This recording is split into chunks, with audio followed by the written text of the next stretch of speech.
My name is Tali, and I am 13 years old.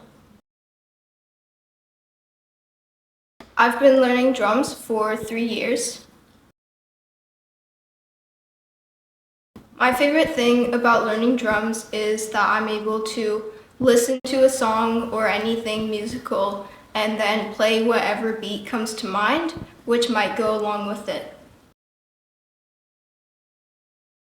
Something cool which I can do now, but I couldn't do when I first started, is 16th notes and skip beats.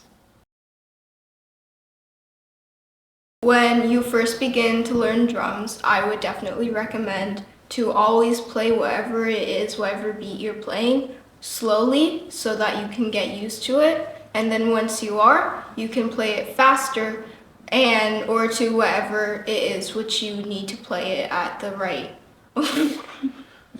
Beautiful. It's beautiful.